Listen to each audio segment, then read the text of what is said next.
Whoa, buddy. Put that thing back in its holster. We haven't gone anywhere. I don't understand.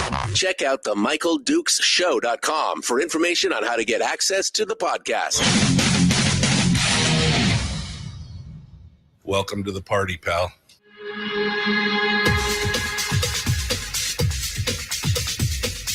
The Michael Dukes Show. The greed and the entitlement is astounding to me. What more could you want from a low-budget radio program? This is a dumpster fire. That was just BS. It is time to get a new perspective. We know just what you need, and we've got just the cure. Open wide and prepare for a steaming hot cup of freedom. I just don't fathom it.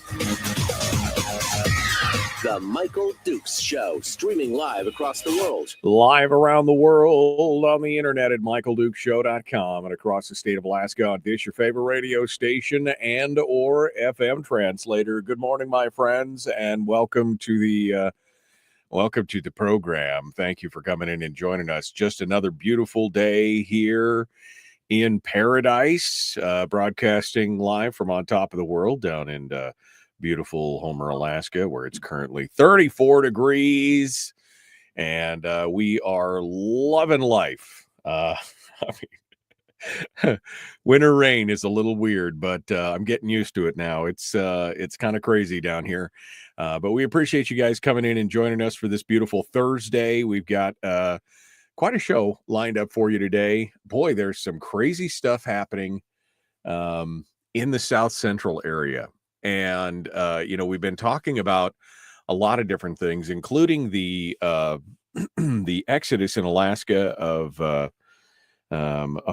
people and workers, the population decline. And of course, that's one of the reasons why the legislature has been so hot and heavy on this whole defined benefits plan. Ostensibly, it's to prevent this outflow of workers. Of course, that only applies to state workers, not the rest of us out here in the world. And it's pretty crazy, man. It's it's a pretty crazy pretty crazy deal. But there's lots of reasons why that's happening. But the Anchorage Assembly just keeps piling on more and more as to why people should leave the state of Alaska. The cost of living is just, it's you can't make this stuff up. So we're going to have a full discussion here in hour one on all the stuff that's going on in the state that could be contributing to this.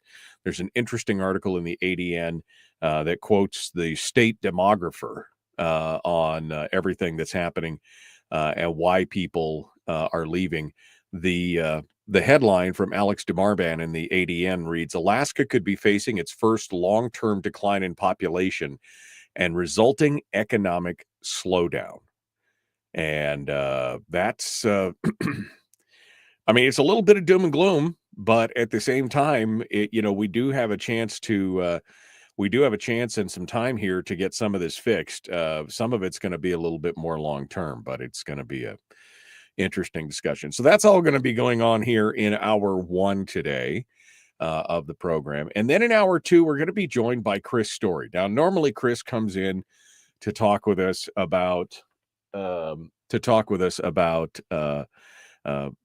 positivity and life coaching and everything like that.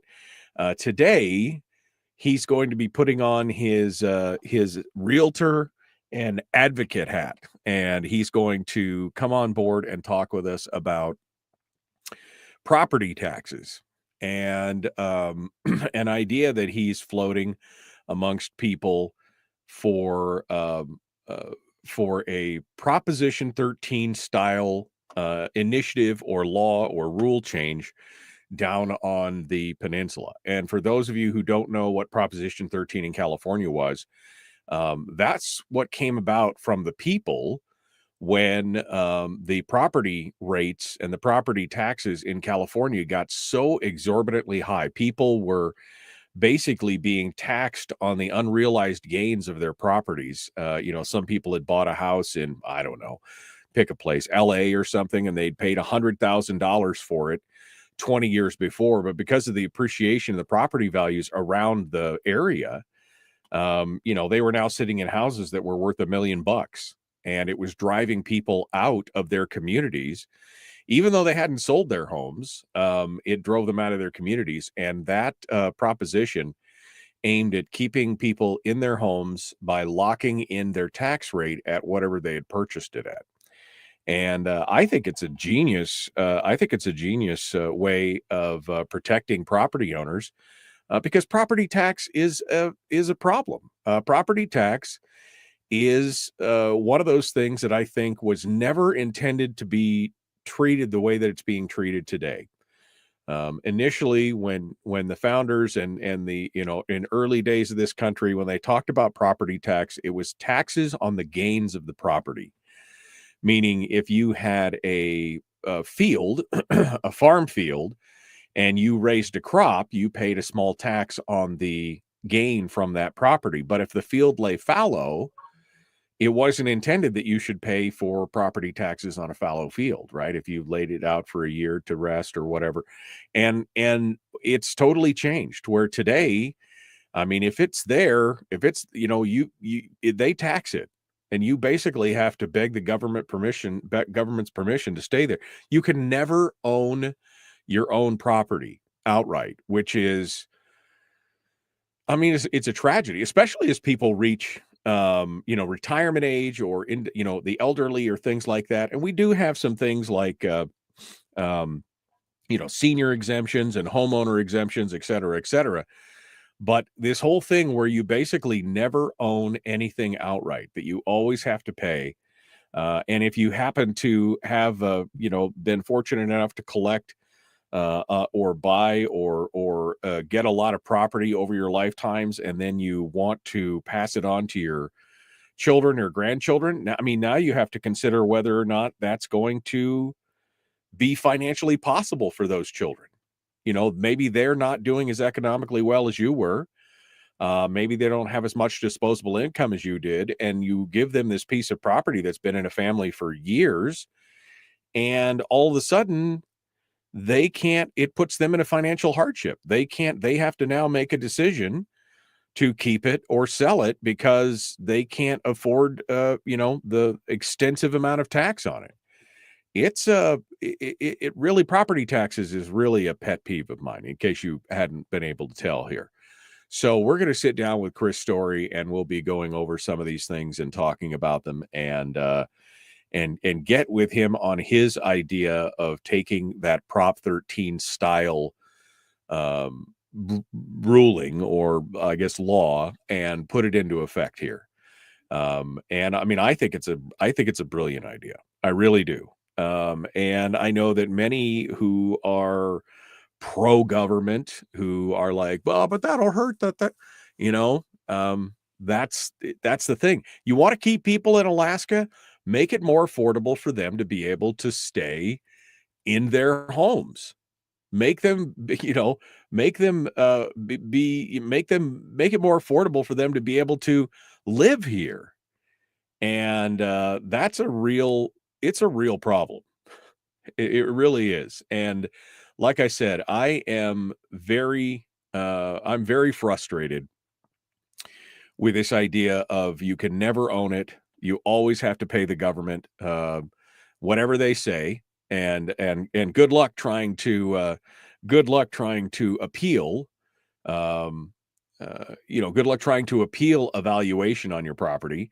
If sometimes you're lucky, sometimes you can do it, but for the most part, they've got the final say. The government, can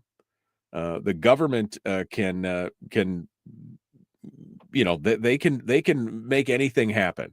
So if they say it's a certain amount, and you get and I guess look at what happened in Fairbanks most recently with the new assessor down there, where they decided that nonprofits, that they started taxing nonprofits on things like parking lots and other things because, that wasn't being used for the nonprofit use or blah, blah, blah. Or you use the nonprofit thing for something else in the community, and that disallowed the tax exempt status on, and you can't, who do you appeal it to? The assessor itself who just made the decision. It's a problem. And so I'm looking forward to talking with Chris Story coming up in hour 2 about this and more. So I'm hoping you're going to stick around with us here this morning as we get into it.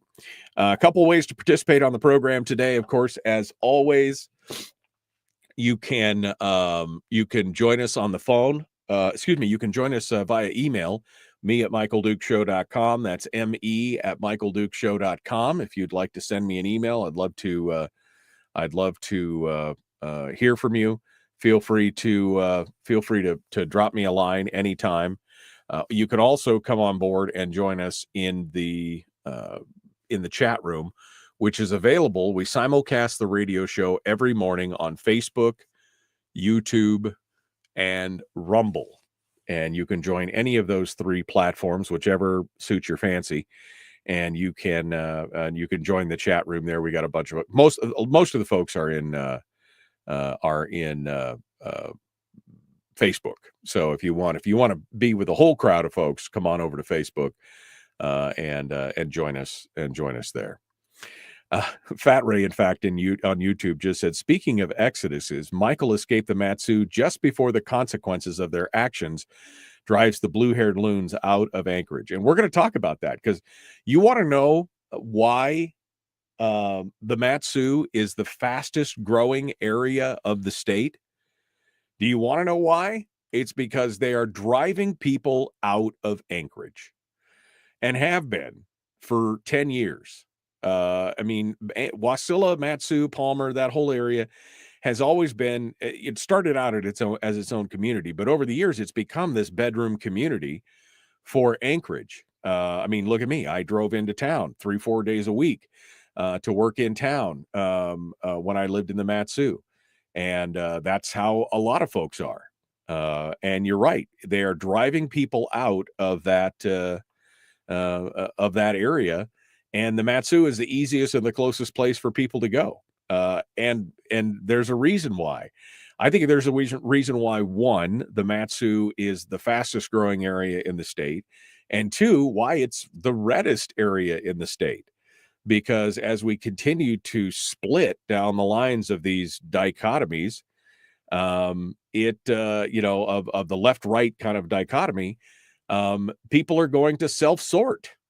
That's the principle of libertarianism, right? Let people do what they want to do in a certain area, and people will vote with their feet. And that's what's going on. People in the Anchorage area are voting with their feet and moving to the Mat-Su, but also people in the statewide area are voting with their feet and moving over to other states. And that's why we have this outflow, this exodus, this migration from the state of Alaska that's going to cause some serious problems here. Serious problems. So we're going to talk about some of those things here in just a moment.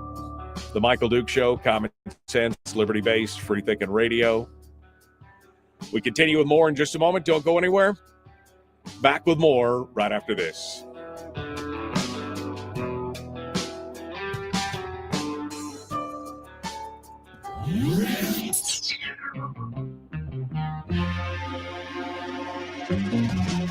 Running on 100% pure beard power.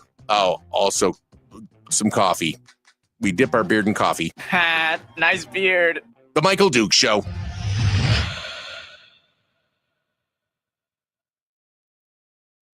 All right. Hey, I got some of my friends from my other world coming in here. Hello, Habanero Sauce. How you doing, brother? Good to see you. Somebody else said something earlier that made me think that sorry, I'm scrolling backwards here. I saw somebody else jabbing. Good morning, you old sourdough. That's my old sourdough. That's my handle. All right. Good morning to all you guys. Let's see. Let me see what you guys are talking about this morning. Anthony says, and this is something I'm going to star this comment here so that I can come back to it with Chris. Anthony says, you have to be careful with something like Prop 13. You can buy a house today and lock in the tax rate for sure. But fast forward 10 years, and from now, when you want to do any remodel, additional to the properties that require permits, then the bank has grounds to reappraise your property, and you bet they're going to jack up to the current rates the moment you open the door. Prop 13 is a great idea in theory if you never intend to change the home you're in. I wasn't aware that they could, because I thought it was just the purchase price. I didn't realize that you could do upgrades or remodels, and then they could reassess. Oh, man. So that's a good point, and maybe that's something that'll have to be addressed in there, Anthony. On the Exodus, Donna says Arthur Laffer was the creator of Prop 13. Donna, you should get a hold of Chris, and we should talk about that. I mean, yeah, that is an interesting. That's an interesting idea. Okay, Kevin says even worse than that on the Exodus. People are leaving Alaska, not necessarily government workers. So let's tax those people to pay a defined benefits plan to these government workers who are not leaving, so they will not leave some more. I mean, exactly. I mean, this idea that it's so laughable to say, and Donna could probably give me the number, but I mean, I understand that there's somewhere roughly around 47,000, I think, state employees. And maybe McCabe can clarify that for me. But I believe that there's, including the 26,000 university employees, there's something like just under 50,000 state employees in the state. But, I mean, of course, that doesn't mean that, I mean, we've got a lot more actual eligible workers in the state. You want to spend $300 million a year to retain just those 50,000 state employees, let alone, and put the burden on the rest of the employees who are leaving. I mean, 50,000 state employees is what? A quarter of the workforce? Maybe. So everybody else has got to pay to keep this one quarter happy. What about the rest of the workforce, man? No. If it's not the government economy, then it's all don't sweat the small stuff, man. Don't sweat the small stuff. It's crazy right now. People have been moving. Donna says she's got a link to ALEC here, the American Legislative Exchange Council. People have been moving from high tax to low tax states for years. Yeah. Exactly. Years ago, says Rick, and I didn't hear about this. Mark Newman tried to get a bill started. If you lived at your property for 7 years, your property taxes would go away. If you move, you start over. Well, there you go. Yeah, permits. You don't need no stinking permit. I mean, that's what one of the things that Anthony was saying is like permits. Who's pulling permits for any of this stuff? Richie said, Michael, I did that vote with your feet thing from Minnesota after growing up there, bailed in 2021. The state has always the land of purple-haired Prius pilots. However, after the tyrannical handling of COVID and Tim Walz, blah, blah, blah, then the idiots reelect him to run. That's all I was needed to see. I love Alaska. This is home and feels like home, so more than the place I grew up at. That's good to know, Richie, but also sad, right? Also sad at the same time. All right, here we go. Jumping back into it. 26,000 university employees, I believe, is the number, if I'm not mistaken. But we'll see. Here we go. Jumping back in.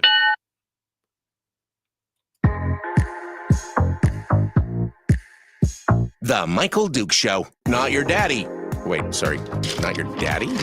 Ooh, not your daddy's talk radio. Whew. I was scared for a second. Thought we were going down. Here's Michael Dukes and the show. Okay, we were just debating the number of state employees. Kevin says he thinks there's actually closer to 22,000. Well, but I think that there's 22,000 state of Alaska employees, and then you have to include the university on top of that, I believe. I think the number I saw was 46, but maybe I'm wrong. It makes it even worse. If it's less than that, if it's worse than the 46 or 47,000 state employees, and it actually ends up being, 25 or 30, now you're going to spend $300 million just to protect those 30,000 state employees and make everybody else pay. That makes it even worse. And yeah, if the borough, let's not forget the borough and city employees that are eligible for state retirement. I mean, this whole thing is just, it's madness, man. It's madness. All right. Let's take a look at what this story pertains to. So, first and foremost, this article in the ADN, again from Alex DeMarban, talking about this population growth. He got a chance to talk to David Howell, who's the state demographer, writing about demographics and where we're going and everything else. And they said that after 11 straight years of more residents leaving Alaska than arriving, so we've already had an 11-year exodus of declining population, more people leaving than coming in for the first time. The state, for the first time, is now projecting a long-term population decline.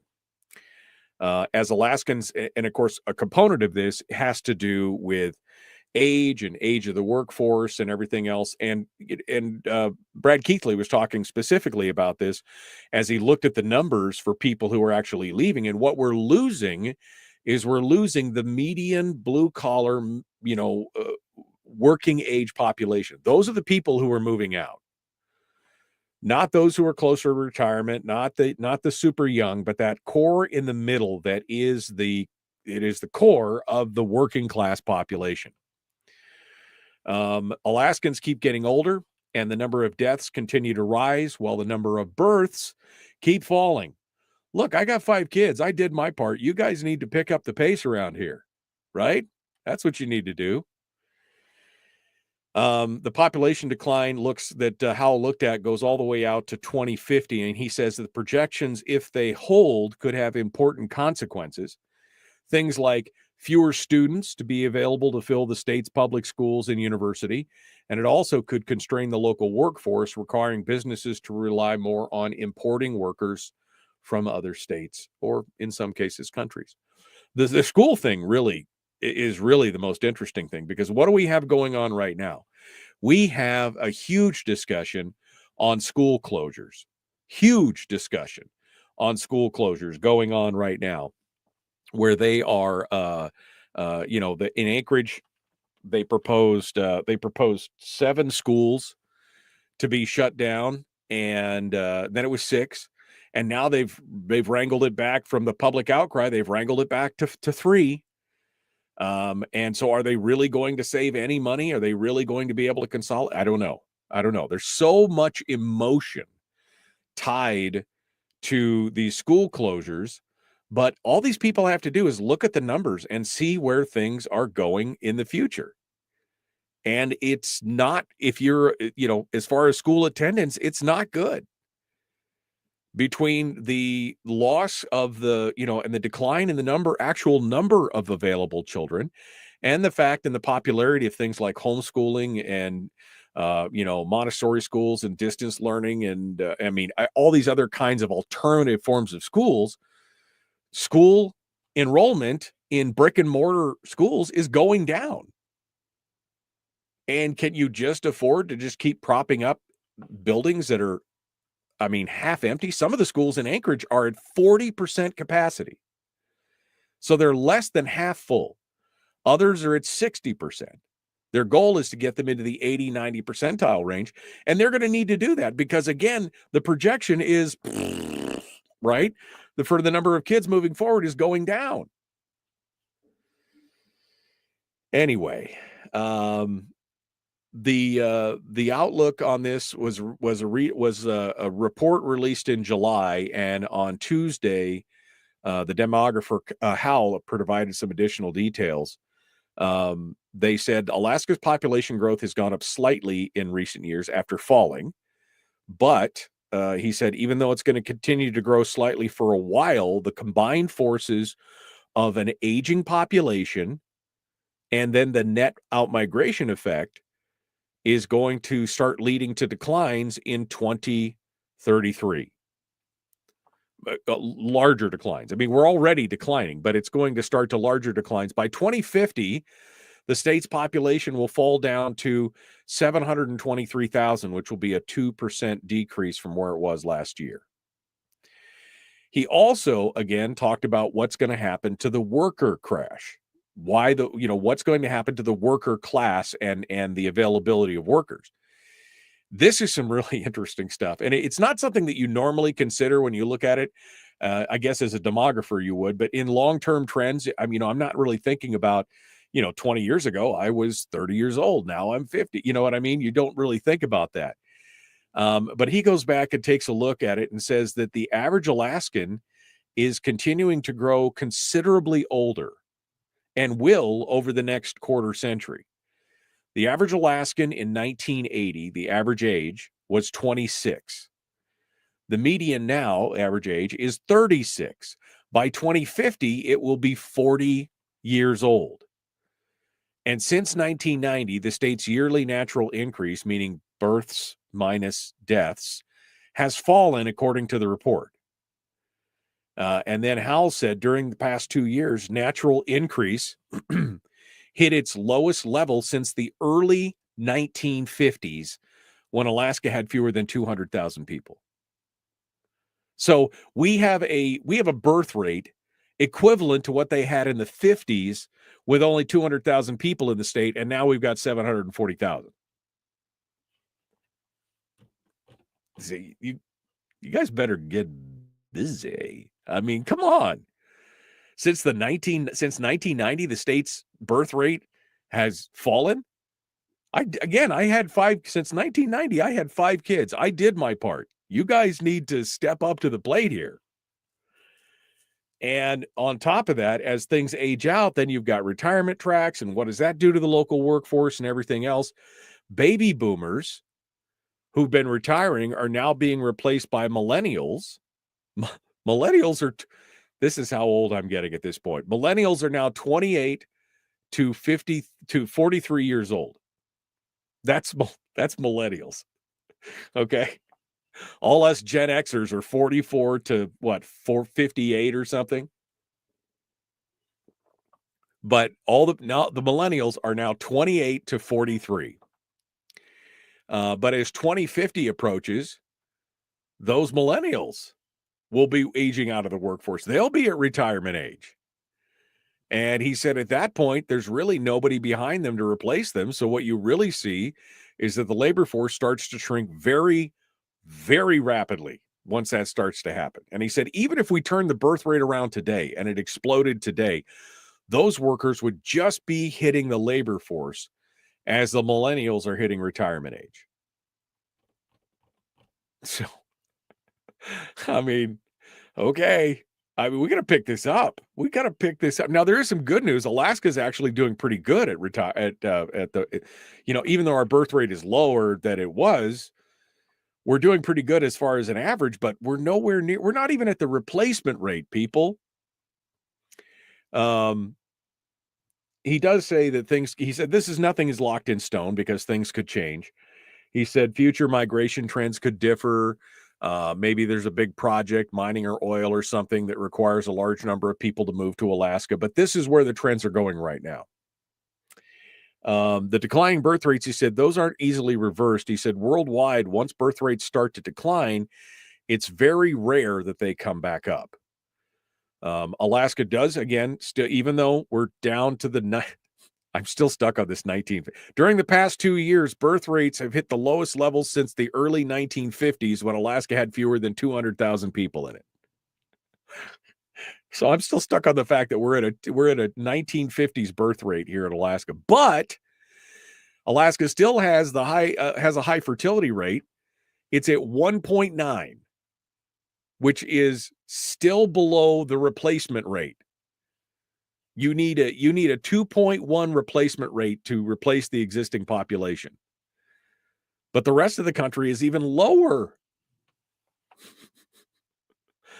And the youth numbers in Alaska are already low historically. The number of Alaskans from birth to age, young Alaskans from 0 to 19, is the smallest it's been since 1991. He said he estimates that population will fall from 195,000 to 169,000, 14%, by 2050. And I mean, so we got a combination of things, right? We got a combination of people leaving, and then we've got a combination of the age component of it. People aging out and doing other things. And all I got to say is, you want to know why this kind of stuff happens? Well, again, not just age, but it's a combination. You make things harder. You make things more expensive. You take people's PFD. You leave a lot of uncertainty for business out there. This is the kind of stuff that's going on. But the folks in Anchorage, they don't get that. The folks in Anchorage, they do not understand this thing at all. They want what they want, no matter what the consequences are. Case in point. Not only did we have, and we talked about this here back in last month, here right before I went on break, that the Anchorage Assembly passed their ordinance last year in July that put together the Port of Alaska Modernization Program. It's a tariff or a surcharge. And they are going to they started jacking up the rates of freight coming through the Port of Alaska. Now, the Port of Alaska is the entry point for something like 80 or 90% of all the goods that come into the state. So this is not just an Anchorage thing. This is a statewide thing, right? So in July of 23, they put a per ton fee. They started it January 1st of 24. They put it all in. And then on just this last month, they approved an increase in the tariff, an 800% increase in the tariff. The fee increases from 5 cents a ton, 6 cents a ton, 0.059 cents, 6 cents a ton, to $4.80 a ton. Now, you might be like, $4.80. But you realize what the tonnage is that comes through. It's an 800% increase. And it went from $9.50 per Connex container to $75 per Connex container. Again, an almost 800% increase in all those things. And when it was the first little patch of it, people like Span Alaska and other freight companies, they just kind of ate it, right? It was a 7.5% increase. They said they absorbed it. But when it comes back at 800%, they said, no, sorry, we can't do that. So now that's going to drive the cost of living up, not just in Anchorage, but in anywhere that's affected by the freight charges. And again, like 80 or 90% of all goods and services pass through the Port of Anchorage. So we all going to be paying that more. But we just can't understand why people are leaving the state. We just don't understand. And then the madness continues, and we'll get into that here in just a moment. Then in hour 2, we're going to talk with Chris Story about one of my favorite topics, property taxes. Oh, baby, buckle up. It's going to be fun. All right, The Michael Duke Show, common sense, liberty-based, free-thinking radio. We'll return with more in just a moment. Don't go anywhere. Back right after this.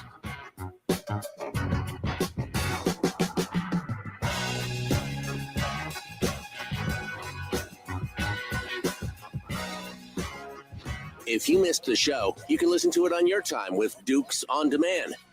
Oh, and it's free. Like America used to be. Streaming live every weekday morning on Facebook Live and MichaelDukesShow.com.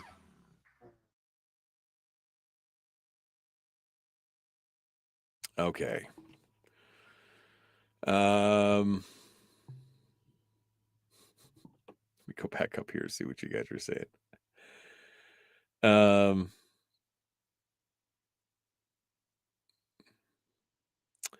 Donna said, Prop 13 only assessed the improvements at current value.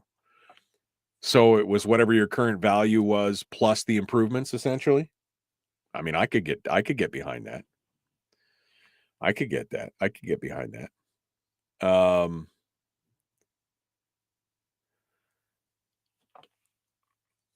65. Donna just gave me the number. 65,000 state and local government employees. So there's about 20,000 local government employees. So that's about 45,000 on the state. That number was right. Per Wikipedia, Brian says, and we should always trust Wikipedia, the University of Alaska system serves 30,000 full and part-time students and offers a 400 unique degree programs. That's nearly a 1-to-1 student-employee ratio. Yeah.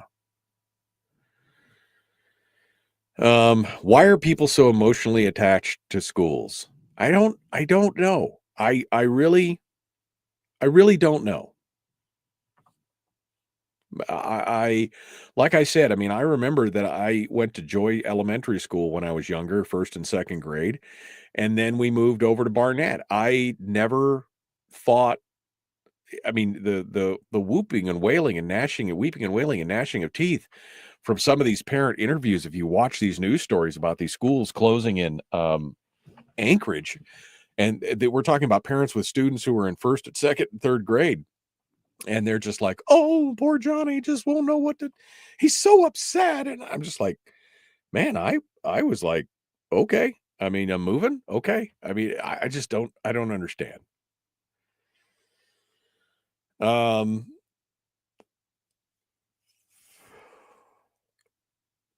Let's go down here. What else we got? The problem with the Peninsula is they're trying to consolidate schools, but none of the current buildings are suitable. And the Soldotna prep project costs money every year just in maintenance. Okay. Yeah. Okay. Let's go. It looks like the Fairbanks School Board voted Melissa president just in time to draw all the ire from the upcoming school closures. Well, yeah. I mean, that is one of the things. When she got that position, I thought, oh man, she's going to be a target for everybody who's upset about all these potential school closures. Yeah. Yeah. Anthony said the average person can barely afford to make it under this economy, so it doesn't surprise me that the birth rate is dropping. If anything, I'm almost glad young people are assessing the situation and not having doomed families. It will just wind up impoverished and in needing government intervention to survive. Diminishing birth rate, I'd suspect, would be easily correlated against the Alaskan economy. I mean, you're not wrong. You're not wrong. You know, Jay George said, I don't think we should have to pump out kids to work for the system. And she's basically saying the same thing he is, but in a more blunt way. True. It's Rick's birthday today. That's a fact. Made another trip around the sun today. So Rick's birthday. Happy birthday, Rick. Happy birthday. What? You guys are wanting hot chicks with your little dicky doos and palaces? What? I don't even. All right. I did my part, says Willie. He had 4 boys in the 70s and early 80s. Jeannie says we need to import more Mormons. That'll help it. True. Mormons are Catholics, right? You know, get them both in here. We'll have a bunch of kids. The greed. Jeffrey says he did his part with 5. But my kids have replaced the couple and added 1. Darn, what's going on? Brian did say there is an opportunity for Point Mac. I mean, yeah. I mean, if the Matsu Borough really wanted to get into a peeing match with the Anchorage, they could stand up more facilities at Point Mac and then not charge a tariff. But you have no way to get the stuff from there. There's no rail system to Point Mac right now. Anthony says, at what point do we shift terminology from the cost of living into the cost of slowly spiraling into darkness? Man, you are full of doom and gloom today, man. You are full of doom and gloom. Road closures on KGB, vehicle collisions. Wow, I'm glad I don't live there right now. That road is dangerous. Holy cow. It's just that road is horrifically dangerous. All right, we got to go. We're going to continue here. The Michael Duke Show, common sense, liberty-based, free thinking radio. Let's do this thing. Here we go.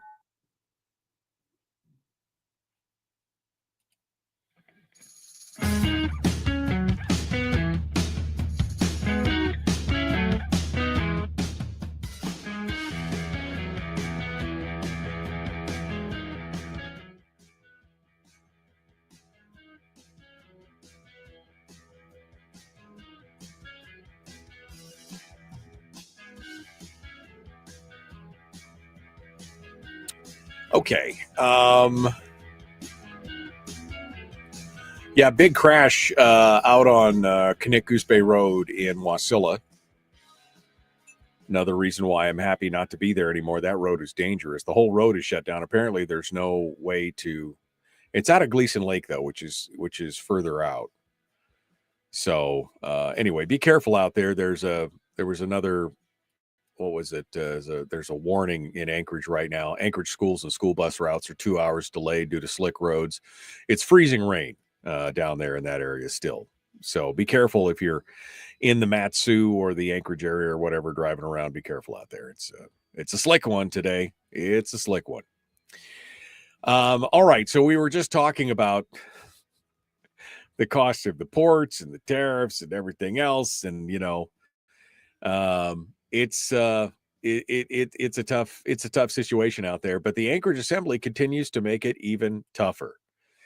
I mean, not only did they just again increase the rates and tariffs of all the freight going through the port, now they've unanimously approved a proposed rate hike for the city's water utility rates on top of everything else. Now it's got to go to the State Regulatory Commission, the RCA. To get approved, but it would mean an additional $72 more a year for the average single household, residential household, and then businesses that are water heavy could see upwards of $750 to $1,000 a year increase in costs. They say it has to do with the cost of regulation, permits, rising cost of labor, chemicals, et cetera, et cetera. But, the money's it's got to be there. It's got to be there. So there's yet another increase there. And then these do-gooders can't do good enough. They cannot keep. They've now decided that they are going to card everybody. That if you're in a restaurant, and I had a conversation here a few weeks ago with a business owner, a restaurateur, and we were talking we were in Eagle River, and he said he was so agitated by this. He goes, they just arbitrarily decided that now that bars, restaurants, and breweries are going to have to physically check IDs on every now look at me.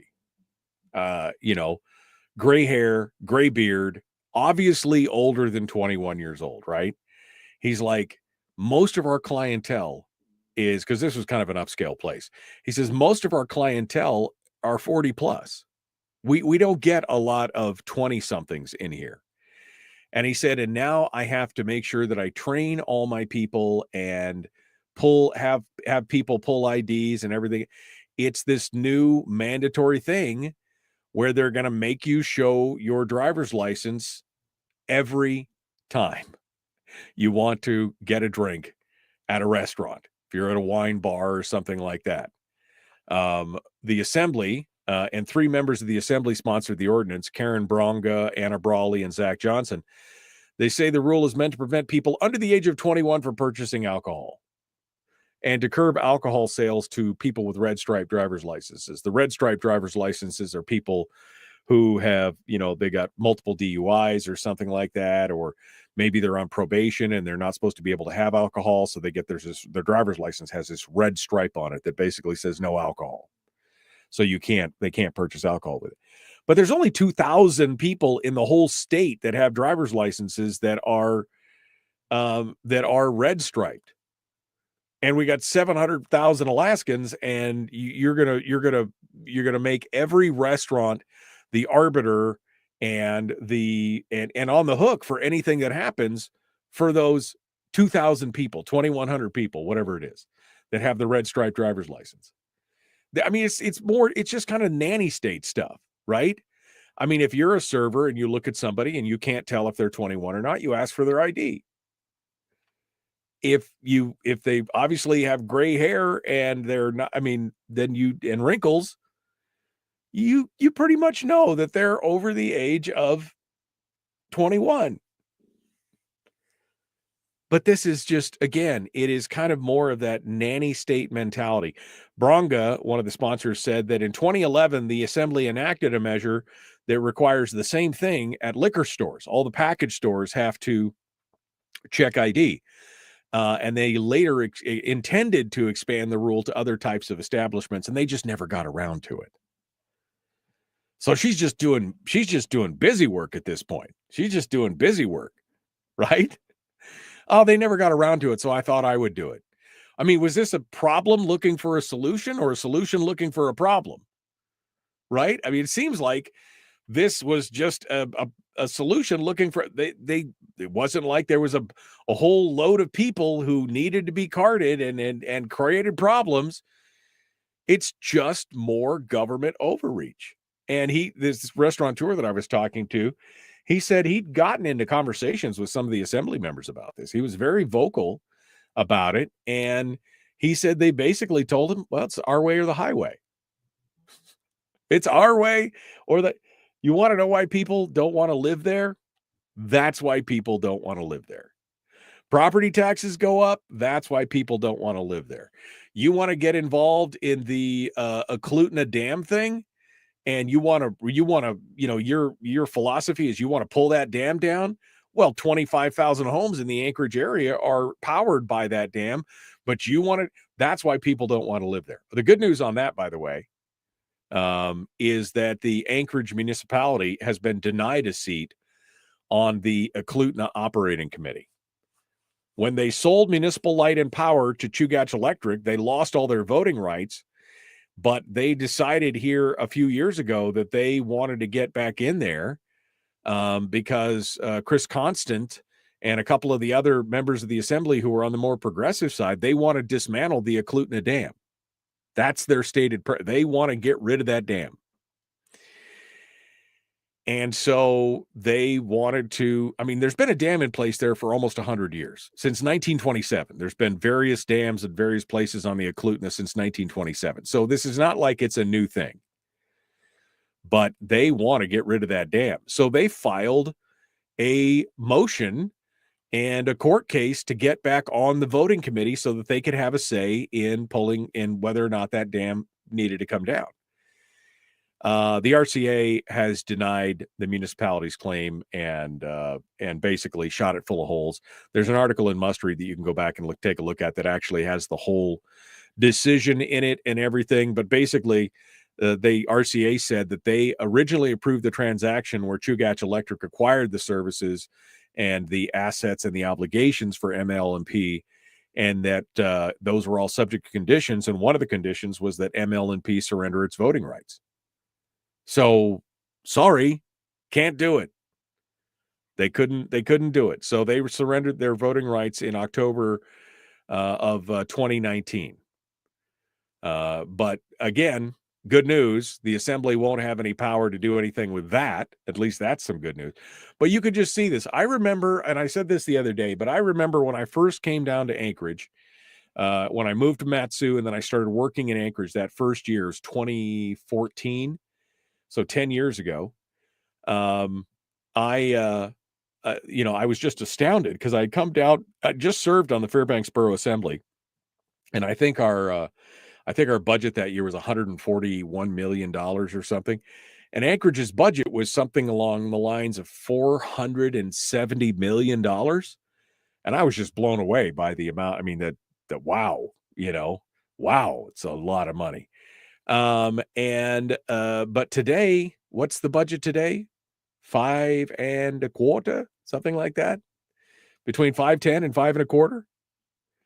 $500 million for Anchorage, and they want more. And they want more. You want to know why people are leaving Anchorage to the Matsu? Well, there's your reason.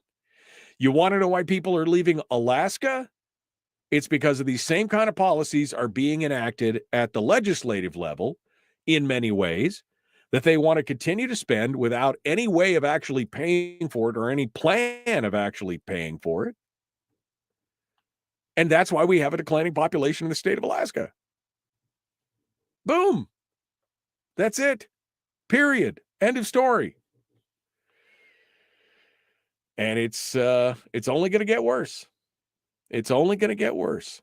Chris says, I hardly ever have to show my ID. Well, if you don't live in Anchorage, you don't have to show your ID, probably, if you're like me. I mean, I walk into a package store or whatever, and if I order something, I mean, again, I'm obviously older than 21, right?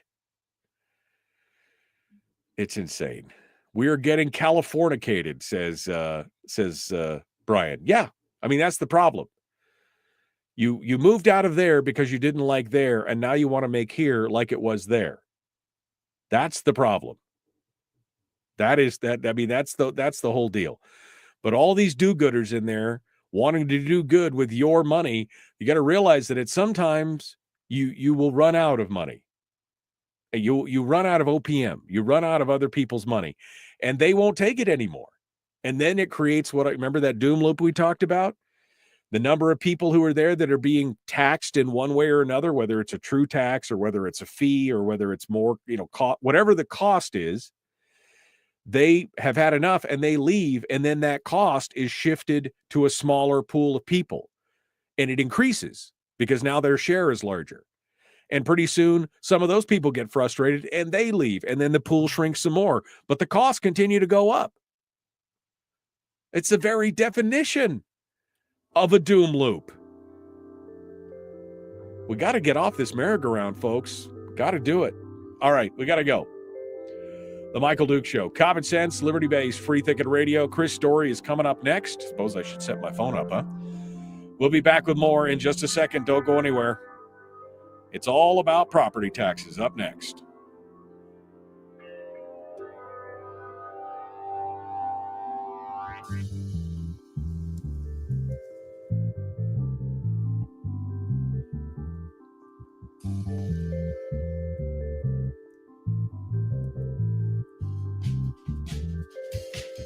Okay. Almost worked myself up to a good head of steam there, didn't I? Almost worked myself up to a good to a good head of steam. Let's go over here and see where right here. we'll do this. See if we can get Mr. Story on the phone here. Look at that. Beautiful. Was that Beautiful. working yourself up to a head of steam? Is that a dam reference? That's a dam. Dam reference? No, I think isn't that like a train reference? You have to work yourself up to a head of steam so that the locomotive can take off. Isn't that what that's about? I mean, I will quote my my 4-year-old grandson. Me can't know. Me can't know. Me can't know. That's a good point. All right, my friend, are you all ready to dive into this thing and talk about California? You want to Californicate Alaska with this Prop 13 thing. Although I think it's one of the few good things that's come out of California, quite honestly. It's one of the things the hippies got right. That and FOIA. The Freedom of Information Act, did that come out of California originally? Hippies in general. Hippies in general. Okay. All right. Well, that's great. Okay, good. All right. Well, then we'll get to you here in just a minute. Hold the line. We'll be ready to go here as soon as we reboot for hour 2. Don't go anywhere. We'll be right back to you here. Okay. Let me go back up here. That's a painfully, wait a second. Jeannie's saying something here. She said, that's a painfully broad generalization. Most Californians leave before they get trapped. I was in my mid-20s. It was a poop show way back then. My family were sole proprietors who made a decent living.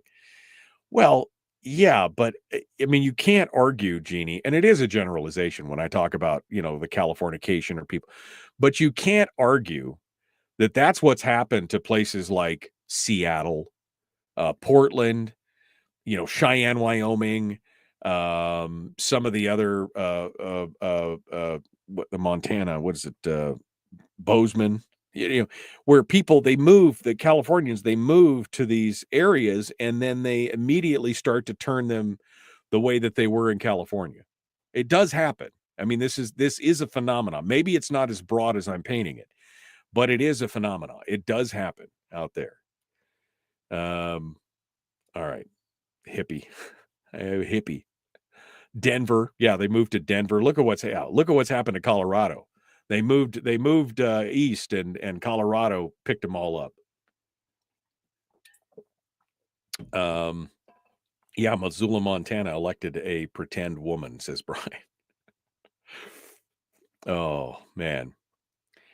Yeah, and that's exactly what I'm saying, Richie. They ruin states, then they get mad and find a new state to turn into the one they just ruined. It goes on and on and on and on. Yeah.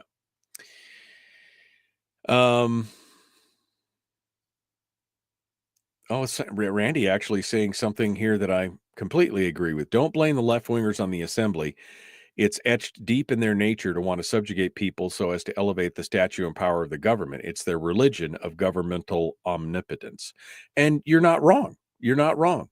Although I can blame them because they're the ones that are doing it. I mean, it is deep in their nature, but they need to be able to change their nature, or we need to be able to fight back against their nature, I guess, one way or the other. So it is what it is. All right. I'm just going through any other kind of comments here.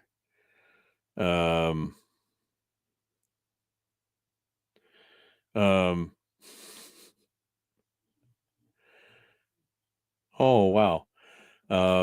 Debbie says that J.R. Lewis made a post last night that said he's just discovered that the Salvation Army is short on bell ringers, even though they pay $16 an hour for up to 36 hours a week. So if you know anybody in Fairbanks who needs a job, head over to the Salvation Army and you can ring a bell for $16 an hour. That's a good way to do it. Yeah, JR, that was a tough thing right there. What's going back over here? Because the bulk of those available jobs are typically unskilled labor with lower wages than is needed to maintain any type of meaningful, sustainable livelihood. If you're a college-educated person with $50,000 in student loan debt, it's not going to be a hot minute before you're not poor. If The only jobs you find are stocking shelves at Walmart or working retail, unfortunately. I mean, or you could work multiple jobs. I mean, when I met my wife, I was working 3 jobs. I was single, was working 3 jobs. Why? Because I wanted to get ahead. I wanted to make enough money. I wanted to do something with my life. And, you do now. And people say, well, that was 40 years ago or 35 years ago. Well, yes, you're right. It was. And maybe things have changed that much, but I would like to believe that there's always something out there that you could do. Yeah. Okay. I think I'm all caught up on all. There's a lot of good comments in here. And if I missed your comment, I'm sorry, but there's a lot of good comments in here and I could spend the next hour doing all this stuff. But I can't do that because I got Chris Story on the line and he's waiting patiently and he's a very important man. He'll tell you that. He's a very important man. He's going to continue with us here in just a minute. Oh, I DJ'd for Chris at a wedding. I did that too. I did a little bit of everything, man. Did a little bit of everything. Here we go, the Michael Duke Show, Common Sense Radio. Let's do this.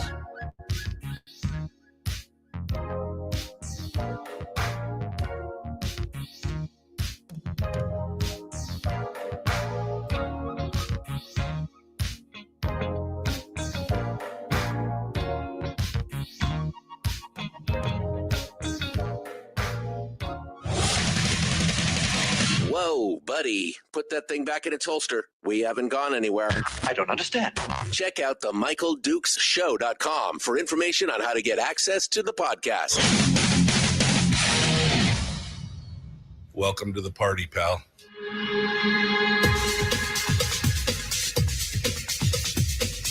The Michael Dukes Show. The greed and the entitlement is astounding to me. What more could you want from a low-budget radio program? This is a dumpster fire. That was just BS. It is time to get a new perspective. We know just what you need, and we've got just the cure. Open wide and prepare for a steaming hot cup of freedom. I just don't fathom it. The Michael Dukes Show, streaming live across the world. Live around the world on the internet at michaeldukeshow.com and across the state of Alaska on this, your favorite radio station and or FM translator. Good morning, my friends. Welcome back to the program. It is hour 2 of the big radio show today. And although it's Thursday, not Tuesday, we are joined by Chris Story, the man from Homer. And today he's not going to talk about positivity and pottery and life choices and life coaching. Although it should be pretty positive, he's going to talk with us today a little bit about property taxes, which you want to see my head spin. Let's just talk about property taxes. But he joins us today to talk about what's going on down on the Kenai Peninsula Borough and an idea that he's lifting from, of all places, California. And I think it's a good discussion. And we welcome realtor, author, columnist, podcaster, and radio show host Chris Story to the program. Good morning, my friend. Excellent to be with you again, Michael. You mentioned during the break that you once DJ'd a wedding. I did as well, and then I proclaimed I'd never do it again. Oh, the bride and groom picked out all the wedding music. yeah, Me, they picked it all out, and I was just over in the corner doing my thing, as they say. And younger attendees to the wedding started coming up to me complaining about the music. And they said, don't you have anything better than this? I said, it's what they picked. I'm playing what the bride and groom picked. I don't have a choice here. Anyway, I decided right then and there, this is not for me. That is one of the more stressful things when you're DJing a wedding is people coming up and asking for things that are like, boy, I've never even heard of that. You got to kind of get a thick skin on something like that. I DJ'd weddings for many years. Oh, you did? Yeah. Oh, yeah. wow. Yeah. Okay. It wasn't a one-time thing. No, it was a, well, yeah, it was a different thing for sure. All right. Well, let's talk about property taxes. Now, as a realtor, I'm sure you face this problem all the time. You're probably talking to people about it, but in the Kenai Peninsula Borough, there's been some interesting developments over the last few years. And you are mad as hell and not going to take it anymore. You're going to shake your fist at the sky and we're going to fix this. What's going on? Walk me through the genesis of this, where it started and where we're going today. All right. First of all, it's a statewide issue and problem. However, rather than seek a solution for the entire state, I'm eyeballing a competitive advantage for my home state, my home borough, which is the Kenai Peninsula borough. And I'm thinking the idea that we're about to talk about in this new, be it a proposition or a legislative action, depending upon what kind of interest we get in this.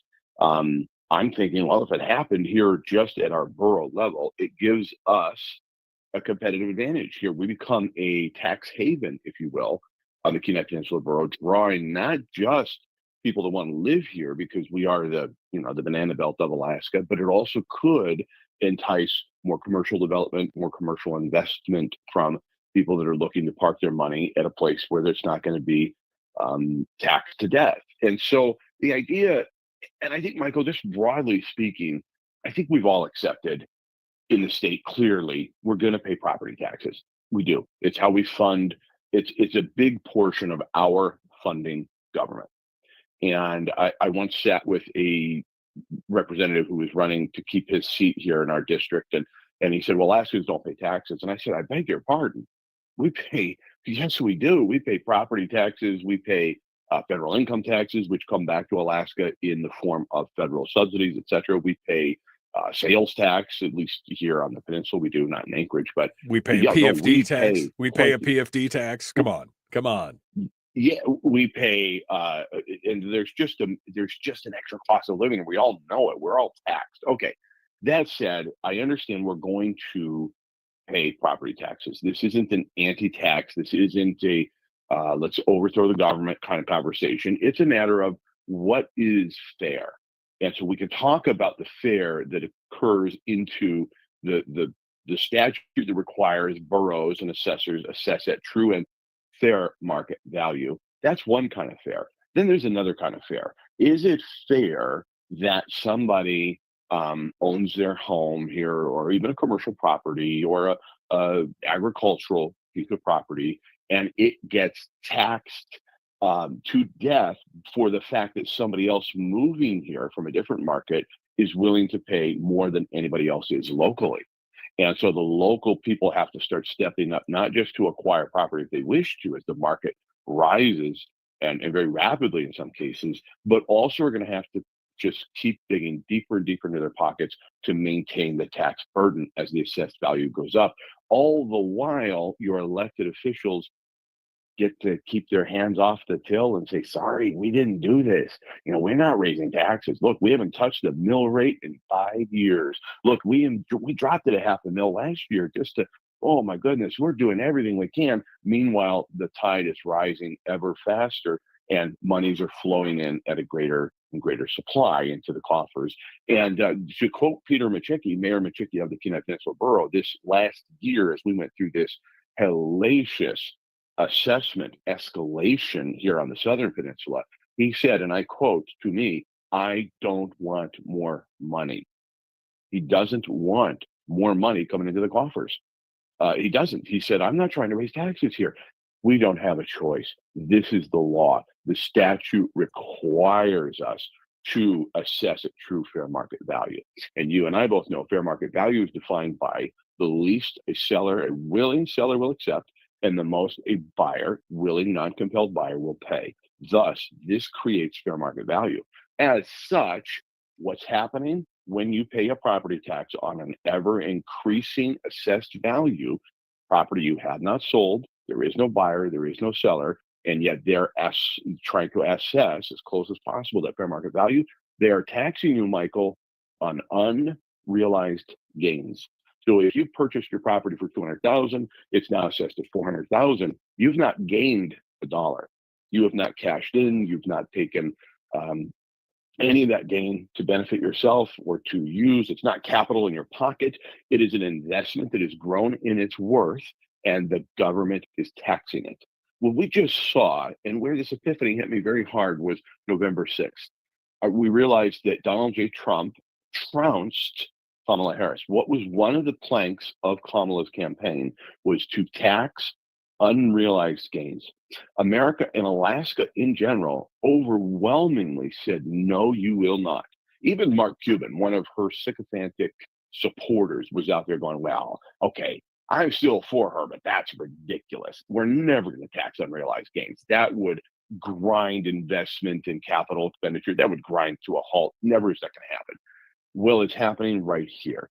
Every time you pay your tax bill on an ever increasing assessed value, you're being taxed on unrealized gains. And I'm suggesting that we wake up and say, hold on, not anymore. Right. Did Proposition 13 get it perfect in California? I don't know, but I'd like to at least discuss it here in Alaska. Right. And if it's a statewide, great, or just on the borough. Right. Well, and so, and let's look at this, because we've seen if other places have gone through something similar, we can look at their solutions. And that's why we look at, California, because, you know, there were families in California, be it LA or San Francisco or one of these major areas, where they were, you know, multi-generational homes. You know, they've been purchased or they've been inherited or whatever. And, you know, they paid $100,000 for a home.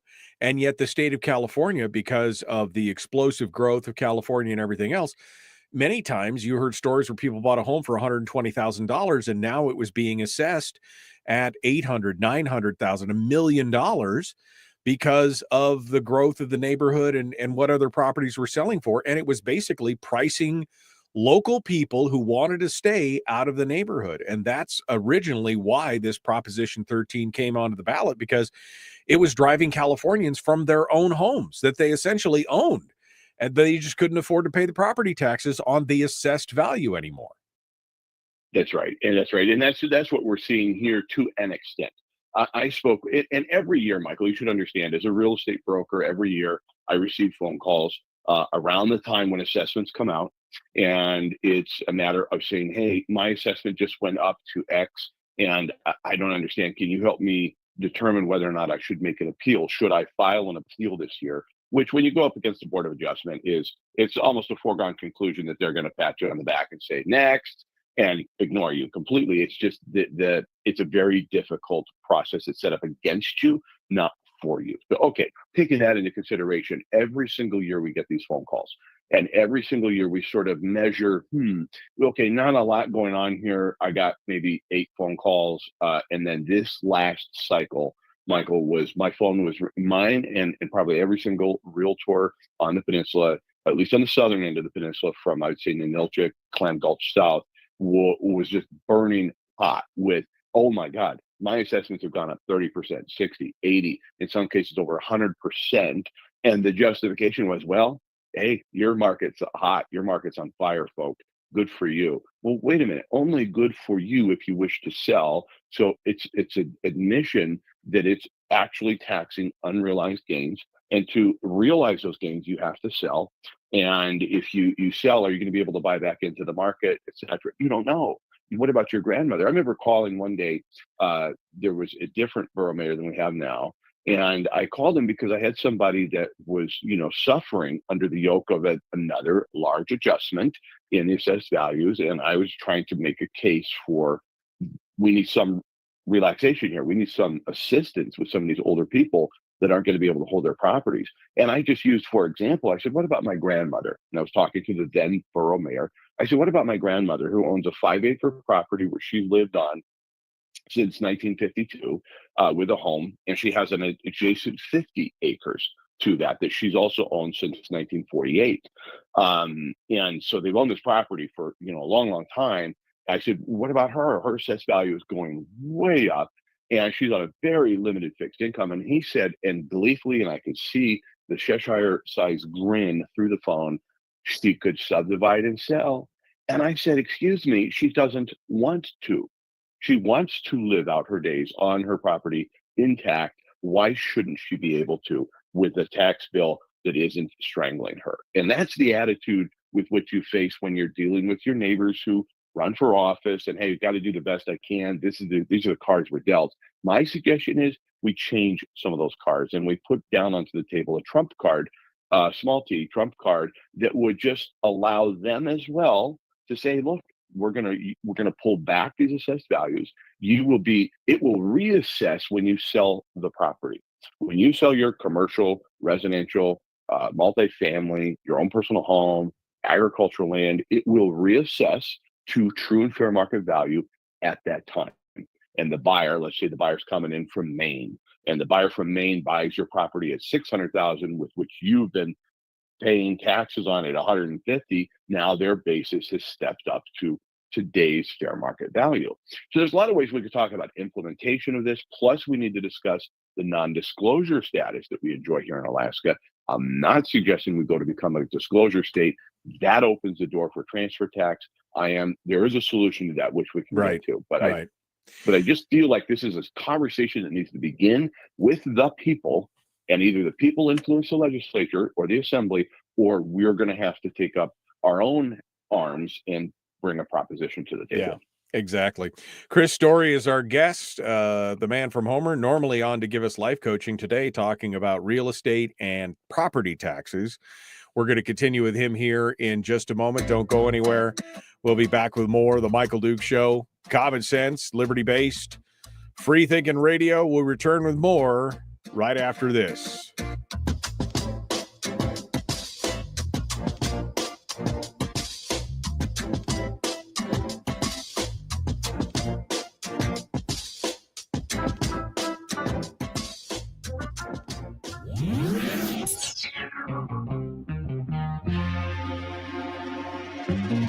Listened to by more staffers in Juneau than any other show, because their bosses told them to. And after what they just heard, oh man, they're going to be pissed. You're a bad, bad man. The Michael Duke Show.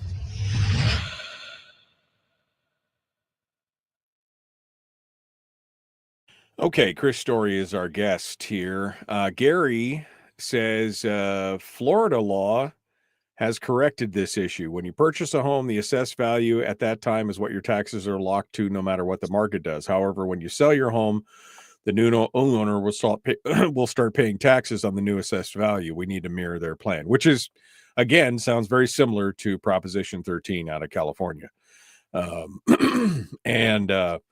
Yeah, I mean, when you look at this, and of course, the borough can brag all they want about how the mill rate has stayed the same or the mill rate is dropped. The mill rate doesn't matter at that point. What really matters is the assessed value. If your mill rate stays the same, but your assessed value goes up 50%, guess what? Your taxes just increased by 50%. I mean, it's not, it's that's the problem, is the valuation. That's where they're getting all this stuff, is at the valuation time. Chris. Agreed. Okay. Yeah, I thought you were going to continue. No, that was scrolling through the comments. I didn't want to interrupt you. Yeah, that's true. Homer, I was just listening to a city council meeting here. It was a few months ago. I think it was just towards the tail end of, right before the October election. It must have been in September. And one of the pet projects of our current mayor, our former mayor, Ken Kastner, was, I can't remember if she called them ambassadors or heroes or champions. Anyway, each council person would take on a different role to kind of bring a presentation to the group each week or each meeting. And one of them said, we've enjoyed a significant increase this year in property tax flowing through the borough to us because of the increased assessments. And there, it's almost like, yay, where do you think that came from? Where did that significant, quote unquote, significant increase come from? Those came from our pockets. What does that mean? That means they're not in our pockets, number one. Number two, they're not flowing through the community. They're not helping support small business. They're not paying. They would have already gotten their taste, if you will, Soprano style, simply by sales tax of those dollars coming into the local coffers. So it's to me, it's a stark reality that we have to do something. And if we don't, we're going to lose the youth. And I'm worried about the senior citizens and the youth and frankly, all ages. But those are the most susceptible to being outtaxed. Yeah, no, absolutely. I mean, that's the thing. They keep talking about this outflow and this exodus of people from Alaska. And if you want to stop it, you've got to look at what is driving them out. And it is, the cost of living is a big part of it. And that cost of owning a home or owning property, and if it's the uncertainty of knowing whether or not you're going to be able to keep paying the property taxes on this property because valuations continue to go up, that's going to be a big, that's going to be a big no for a lot of people. like you said, if they're especially on a fixed income, how many people would love to stay in Alaska, but they can't afford to because their fixed income when they go to retirement phase is not going to be enough to, even if they own their home, they're going to be in a tight situation. Mm-hmm. Right. Let's see what else here. Donna says Florida's law only provides the cap for primary homeowners, not for other pieces of property. I think it should be expanded to all pieces of property, quite honestly. Yeah, that's Proposition 13 in California covers all real estate, Yeah. commercial, agricultural, residential. Yeah. Chris says Fairbanks gives seniors up to 200,000 property exemptions for seniors over 65. Down here, they give over what, 350,000? But it's still, it's still not enough. I mean, that's for primary residences, right? 350 for primary residences. But it's, if your assessment goes up 30, 40, 50, 80, 100%, is it still enough? I mean, that's, I had somebody call in who had purchased a home at 600,000, moved down here from the Valley. They purchased their home at 600,000 and they calculated on their income what they'd be able to do for well, I'll tell you on the other side. Okay, you tell me on the other side. We're going to rejoin here in just a second. Chris Story is our guest, the Michael Duke Show. Please like, share, subscribe, ring the bell, do all the stuff for YouTube and Facebook and all that kind of stuff. And we will continue with Chris Story talking about property taxes and the potential for a Prop 13 style change to Alaska law. This would be great for the whole state, quite honestly. I would love to see this in the whole state. But we'll see how this goes. Jumping back into it, here we go. Common Sense Radio, let's do this. The Michael Duke Show. Not your daddy. Wait, sorry, not your daddy? Ooh, not your daddy's talk radio. Huh. Whew, I was scared for a second. Thought we were going down. Here's Michael Dukes and the show. Okay, continuing now, Chris Story, our guest. We're talking about property taxes, specifically on the Peninsula, but this is an issue that stretches statewide. I mean, we've got these same issues, had the same issues in Fairbanks, in the Mat-Su, in Anchorage. They're having some of these same problems. And we were talking about exemptions because, people say, well, exemptions should be enough. Fairbanks gives seniors up to 200,000 in property tax exemptions for their primary residence only. That's for seniors over the age of 65. But that might not be enough, especially if the median cost of housing is going up and everything else. And down on the Southern Peninsula here, it's gone up quite a bit. And down here it's already 350, but that might not be enough. Chris? Yeah, perfect point, Michael. And I'm glad your listener brought that up. 300,000 is the tax exemption here on the Kenai Peninsula Borough, with 50,000 being additional to that for your primary residence. So you get 350,000. And I had a client who purchased a home a few years ago, after I think it was 2020, for $600,000. And they did the calculations based on their fixed income. Senior citizens, the tax exemption they would enjoy at $350,000. They calculated based on that, they'd be able to live the rest of their life here comfortably. And guess what senior citizens do? They contribute to our hospitals massively through Medicare. They contribute to our community through spending their outside fixed dollars that are coming in. They're not competing for jobs. They're not putting the real burden on our schools at all. They're not putting burdens on a lot of our other resources here. As such, we should be attracting more. Well, what happened?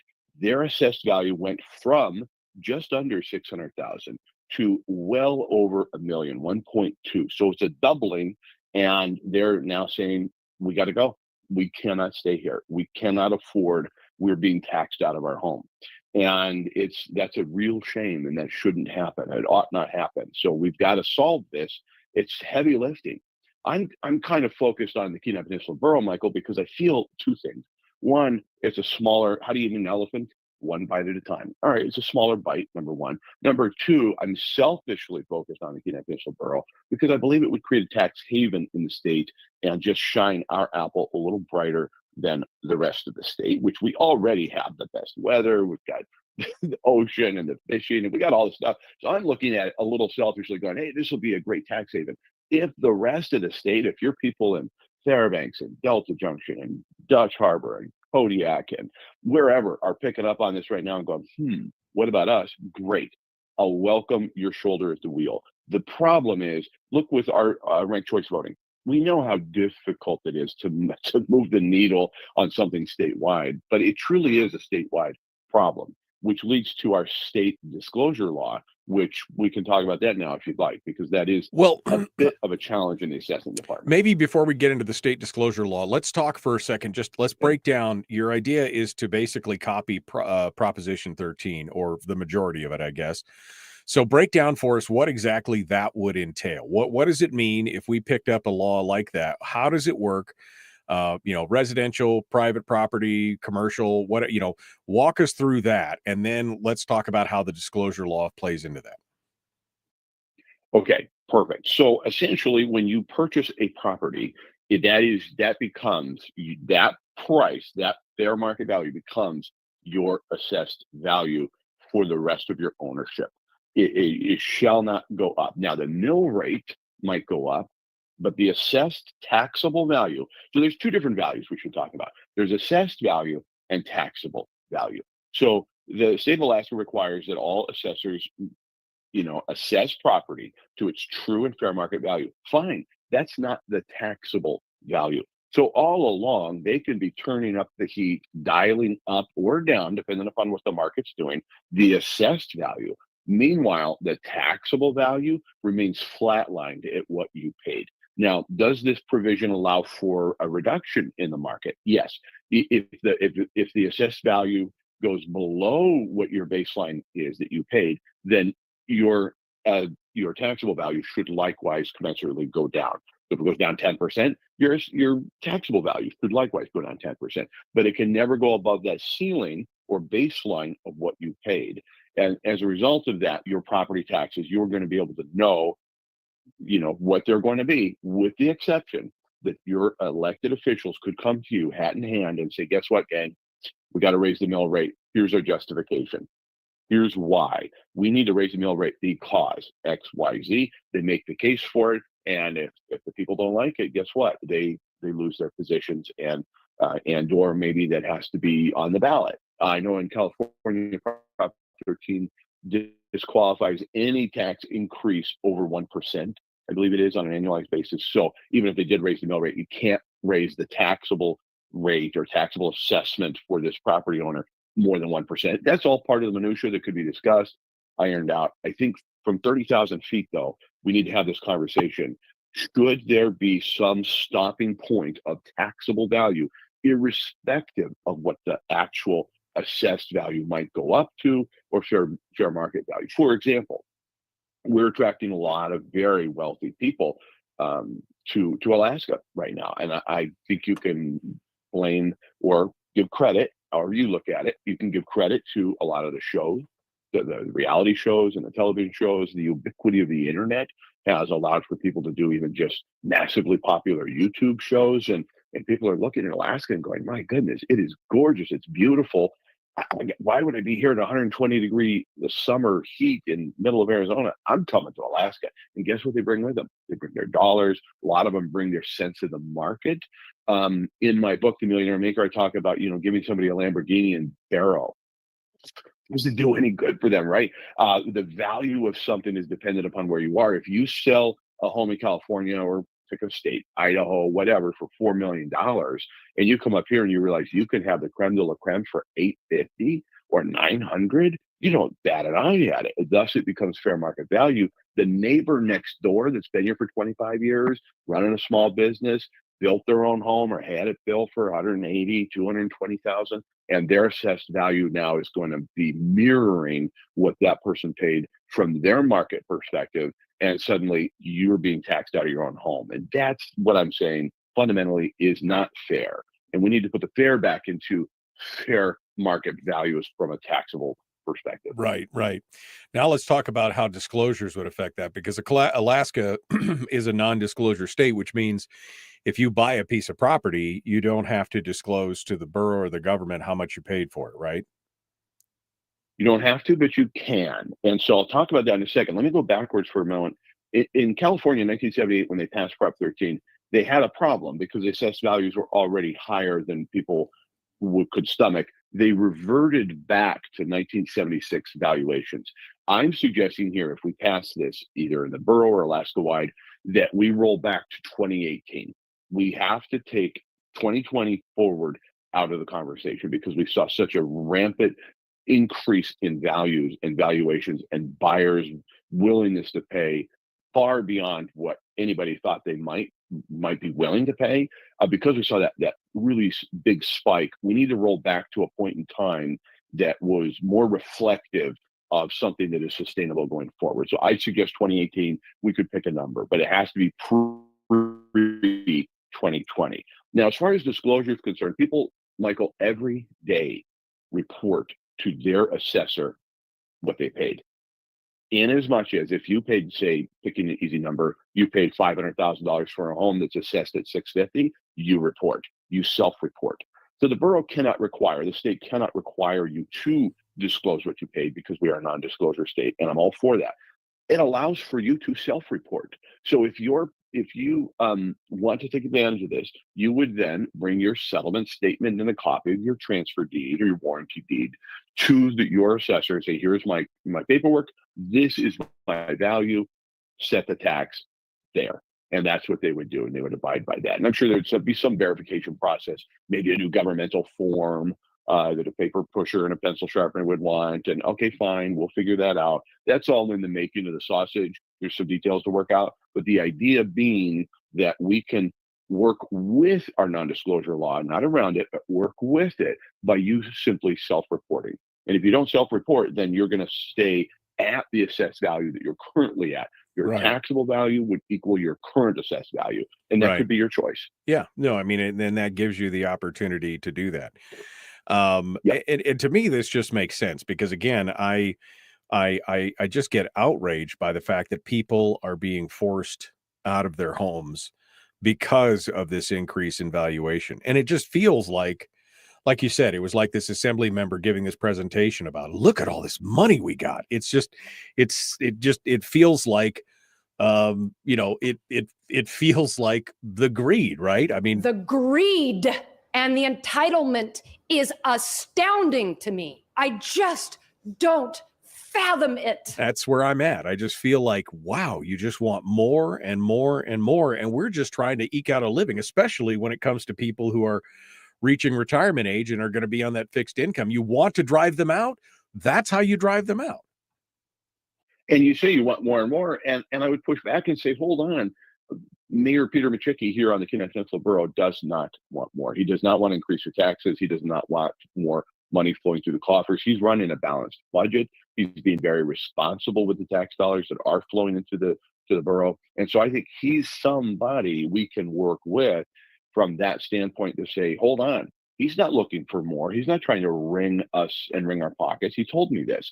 So great. Let's work with the mayor's office, at least here on the borough. And maybe he could even, having been in the state Senate, maybe he could even have some influence down there and help us realize his dream of no more taxes. Like, read his lips, no more. He doesn't want more money.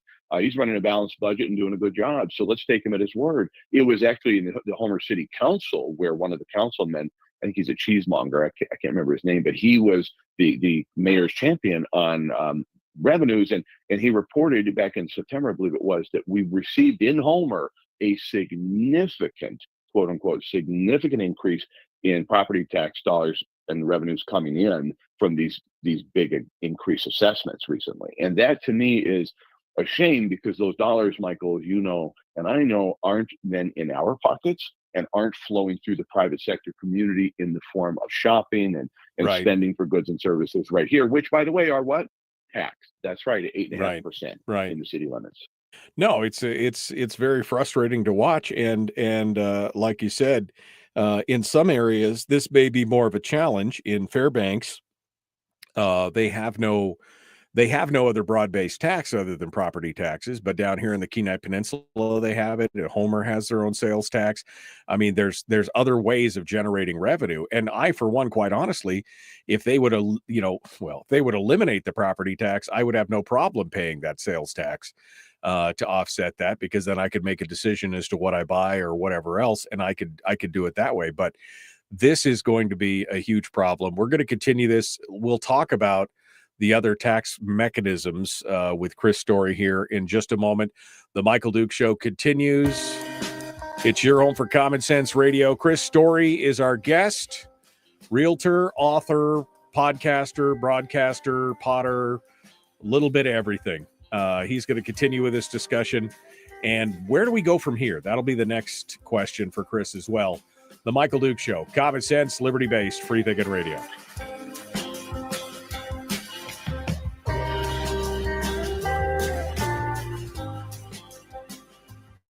We're broadcasting live through a series of tubes. Allowing all of these entities to provide streaming stuff going on the internet. Well, it's kind of hard to explain. Sorry.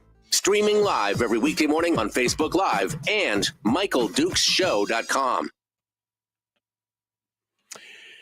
Okay, Chris Story is our guest. This is, did I just hear correctly, says Bill? Nice words about Peter Machicki. Yeah, I mean, I think Chris, if he said he didn't need any more money, I think that's a good statement from a mayor. That's one I want to live by for sure.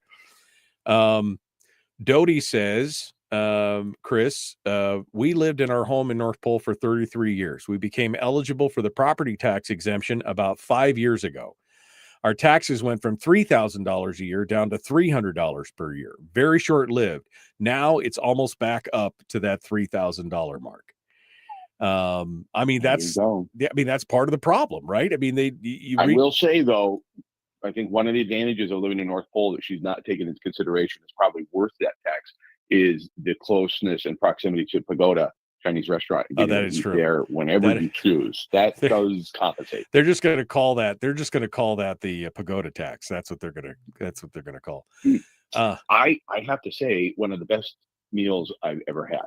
Yeah. Oh, absolutely. It is probably, I've eaten Chinese food up and down the West Coast and Hawaii and other places. And I will say the Pagoda is probably the best Chinese restaurant I've ever eaten at, period. In little old Fairbanks, North Pole, Alaska. It's still, every time I'm in town, I have to stop by there to get a meal because it's that good. It is just that good. But Dodie's point is right on target in that this is taxation on unrealized gains. And I think that concept alone, once you just accept it, okay, you could debate whether this Prop 13 or Florida's law mirroring these things is right or wrong. Let's just debate the one fundamental question here. Is it correct to tax you on unrealized gains? An example, my brother bought a house this last year, and the warranty deed gets recorded. Automatically, the borough gets notification from the DNR of this recording of your transfer deed.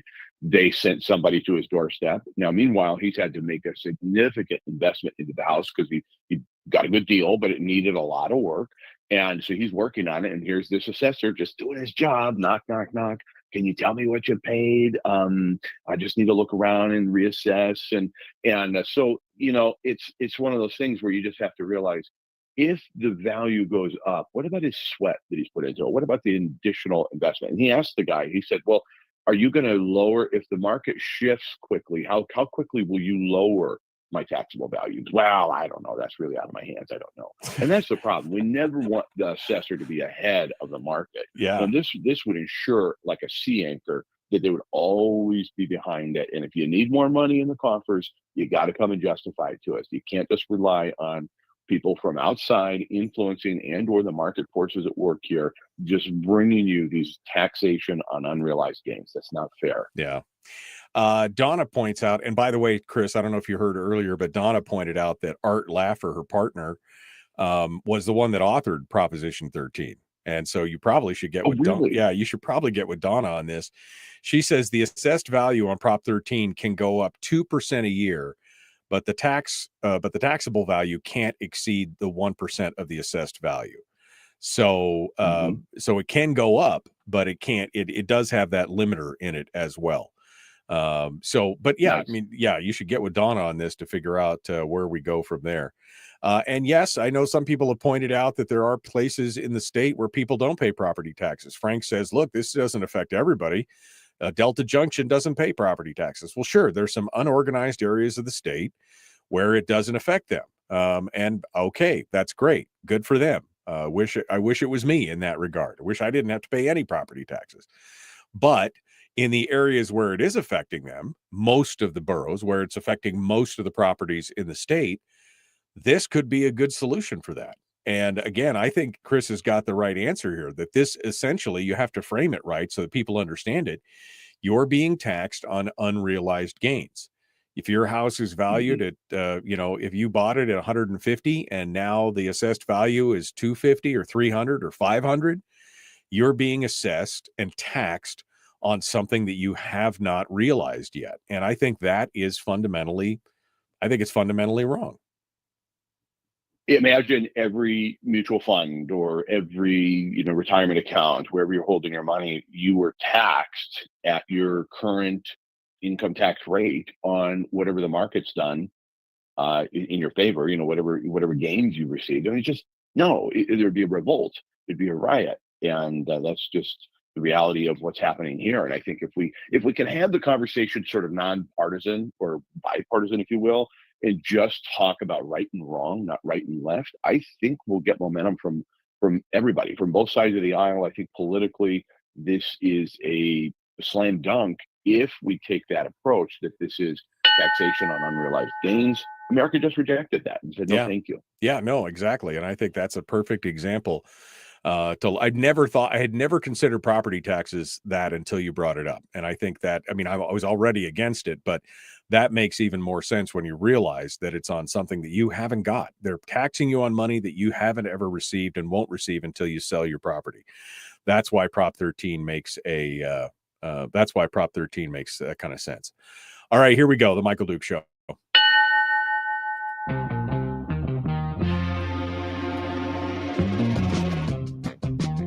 The Michael Duke Show. Seriously humorous with a pinch of intellect. Sorry. That is humorous. Here's Michael Dukes. All right. One final segment here. Chris Story with us. We're talking about one of my pet peeve topics, which is property taxes. And I was just telling Chris, that his kind of imaging of this, his placement of this, and pointing out the fact that property taxes, the way they are right now, is essentially an unrealized gains tax, right? I mean, you bought a house, but you're not going to see that gain until you sell the house. But in the meanwhile, every year they're making you pay on it. And so they're making you pay on unrealized gains. And that is painful for sure. And I think that's a great way. I'd never considered it before, but that's a great way to look at why property taxes are wrong, because it is taxing you on your unrealized gains that you may or may not, see for years. Most people stay in their homes for, I stayed in my home in Fairbanks for 20 years, and so that's not an unusual thing. 10, 15, 20 years to have to pay year after year on those unrealized gains is just, well, it's wrong. And as he just said, we just rejected that in the form of Kamala Harris's plan to do the same thing. But one of the challenges, I think, Chris, is going to be, of course, there's going to be people out there who are like, but my borough money's there, but my borough needs the schools are going to need monies, the things, and they're going to see this as a way to clip back, to cut back on some borough spending, because a lot of boroughs don't have. Now, Fairbanks has no broad-based tax outside of property tax. But the Kenai Peninsula Borough, the Mat-Su, the Anchorage Municipality, they all have, not the Anchorage Municipality, but Mat-Su and the KPB, they both have a broad-based sales tax. And so this might be a better sell in those areas than in the other places. But as you said, the mayor said he didn't need any more money. So maybe by cutting it back to 2018 valuations and then leaving the sales tax in place, maybe we've got enough. Precisely. And when you start thinking about the levers with which they do have control over and could easily pull a lever to increase the cash flow, I'm not talking about reducing. And that's the interesting part about this. If you just take it from that 30,000 foot nonpartisan or maybe bipartisan approach and just say, let's look at this globally from 30,000 feet. I am nowhere in here have I said that we need to reduce the amount of money going into the borough coffers. But what it means is if you regulate or sort of take away some of the power of this rising tide that is just affecting everybody, whether you're going to sell or not, and this taxation on unrealized gains. And you say, now your elected officials, your government workers, the people that are going to be suggesting we need to increase the mill rate and increase the taxation, you've got to come and justify it. You don't just get the unearned spoils to then distribute as you see fit. You have to say, look, here's our budget. We're spending, folks, $400 million a year, but we're only earning 320. We got an $80 million shortfall here. What are we going to do? We got to come up with a way to fill that gap. And then the people get to have a conversation with their elected officials and say, hey, have you thought about cutting this portion of the budget? Or let's cut here. Okay, fine. If you need to raise the mill rate or you need to have some sort of an increase to the sales tax, that's a conversation that everybody gets to be a part of versus this rising tide of this very unfair tax, which then we're told we don't have a choice, folks. It's the law. State statute requires we assess you at true and fair market value. No problem. Keep on assessing. Keep your 28 people in that department, whatever. Go ahead. But here's the taxable value. And that's where it's going to be flatlined, and or to Donna's point, if there's a 1% ceiling on the increase year over year that's allowed for if the market warrants it, fine. And again, that's the sausage and some fat and some things that go into it. But what needs to come out of the other side is a very clear understanding that this property tax, the way it's established in Alaska, is taxation on unrealized gains. You may never realize them. You may choose to live in your property for the rest of your days, and that's your choice. Which brings me to my second point, that it might even be more controversial than this. Okay. But what I'd also love to see, Michael, is once you reach the age of 65, you are tax-free, period, on your primary residence. So this unrealized gains, that piece of it, we're talking about all kinds of properties: commercial, residential, agricultural, multifamily. But then when we come into the tax-free zone, I'd like that to be for senior citizens, tax-free, period, for the rest of your life on your primary residence. I think that's another way we could say, hey, let's keep as many people here as possible, age in place, and welcome all the other dollars and benefits that senior citizens bring to our communities. Right. No, I would agree. I think that's a fantastic idea, because again, one of the main reasons why many people leave Alaska is simply because in their retirement years of the cost of living on their fixed incomes. But most of them can't afford it, and I understand that totally. The other thing that it'll fix, and we used to laugh about this, but it's like in Fairbanks and in North Pole, it always used to be the joke, that this was the place of blue tarps and Tyvek, right? I mean, all you saw was houses that were partially finished on the outside. They may have had blue tarps, or they didn't have siding. They just had the Tyvek, facing out. And a lot of times you'd walk into these places and they were really nice on the inside. Why? Because they didn't want their assessed value to go up too much. And so they just basically fixed up the inside and left the outside looking like it was partially done. And that's because, again, they're worried about their assessed value going up and up and up and up. And that is, again, a solution here, because if it was locked in at the rate that you paid for the place, and then all they could increase on was on your improvements, then people would finish out their houses. They would put the siding on. They would take the blue tarps off the roof and do whatever they need to do. Because they wouldn't have to worry quite so much, especially with only a 1% escalator. They wouldn't have to worry about it quite so much over the course of the 30 or 40 or 50 years that they stayed in the home. And taking cream puffs aside, which you just described eloquently, taking the cream puffs out of the equation, which they do exist, but nevertheless, why would we punish people? And that's what it is. Why would we punish? Like, I'm being punished, Michael, like a small child sent to the corner because I had my driveway and parking paved a couple of years ago. Now I'm being punished for that. You know what it cost? A small fortune. You know who got the money? A local company. And we paid sales tax on it, and we employed people. Yep. So all of my properties, every time I send people over to paint or re-roof or to add some sort of decorative accoutrement to the property to increase its curb appeal or quality, we're being punished for that. And I suggest then in fact, we don't have to find a way to reward people and say, thank you for improving the community. Thank you for making this look better. Thank you for employing all these people to provide the goods and services and everything else. We just stop smacking you upside the head every time you do it. So how about we go back to this conversation and say, okay, we will no longer in the state of Alaska or on the Peninsula Borough tax you on unrealized gains, and we're going to work with you. And I think you'll see so many side effects to the good that we'll go, man, I can't believe we're going to do this soon. Right. All right. Well, we got about 4 minutes here, Chris. So so next steps. Okay. So you've laid the idea out. I'm on board. I think it's a great idea.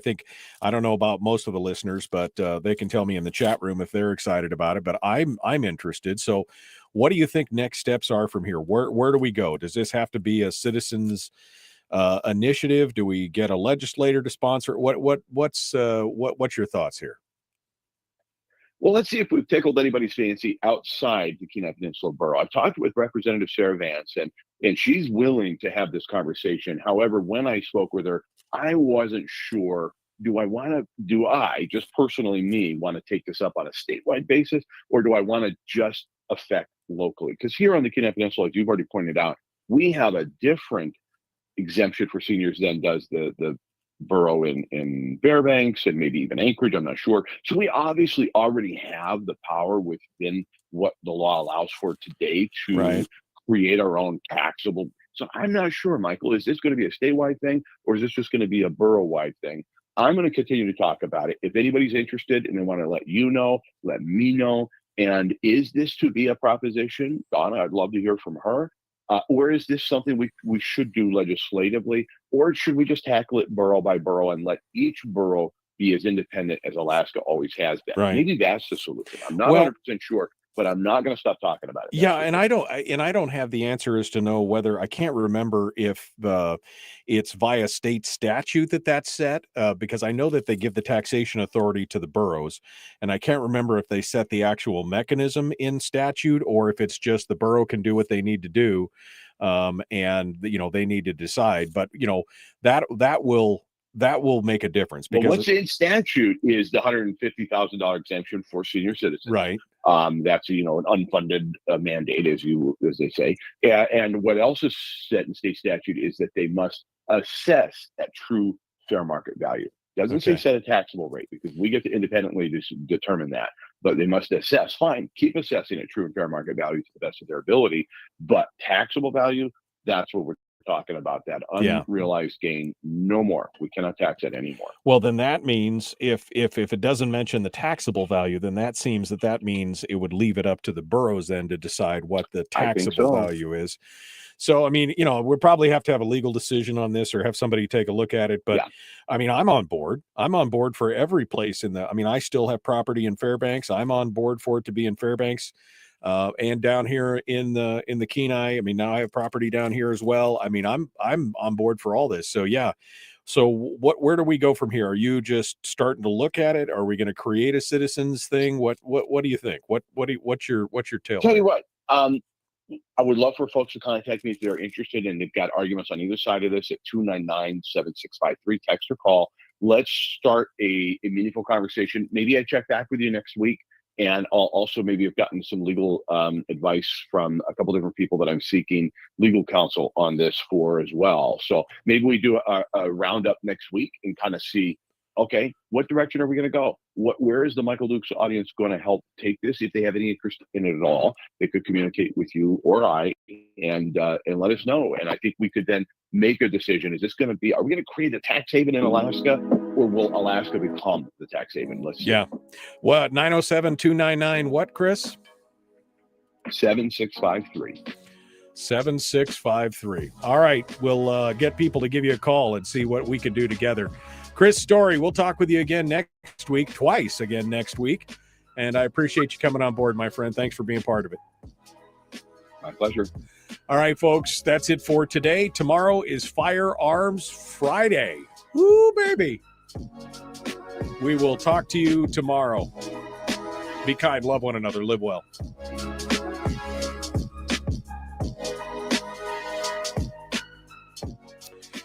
Well, I don't know about you, but I'm very interested in getting something like this put together, because this would make perfect sense for the Kenai Borough, but also for Fairbanks as well. That makes total sense. I like it. I hope you guys are involved as well. I hope you guys like it as well. If you want to talk with Chris about it, again, 907-299-7653. I put the phone number there in the chat room. If you want to call him, you can do it there. All right, folks, tomorrow is Firearms Friday. We will talk with you later. Be kind, love one another, live well. We'll see you then.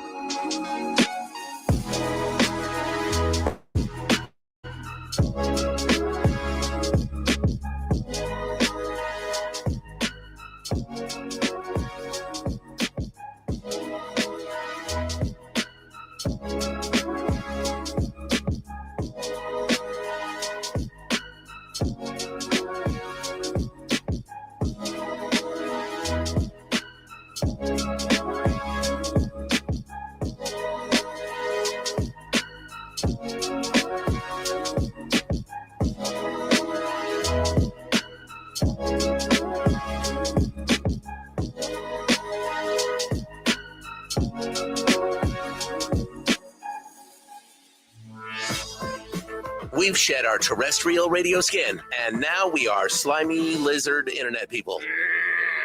It's the Michael Duke Show.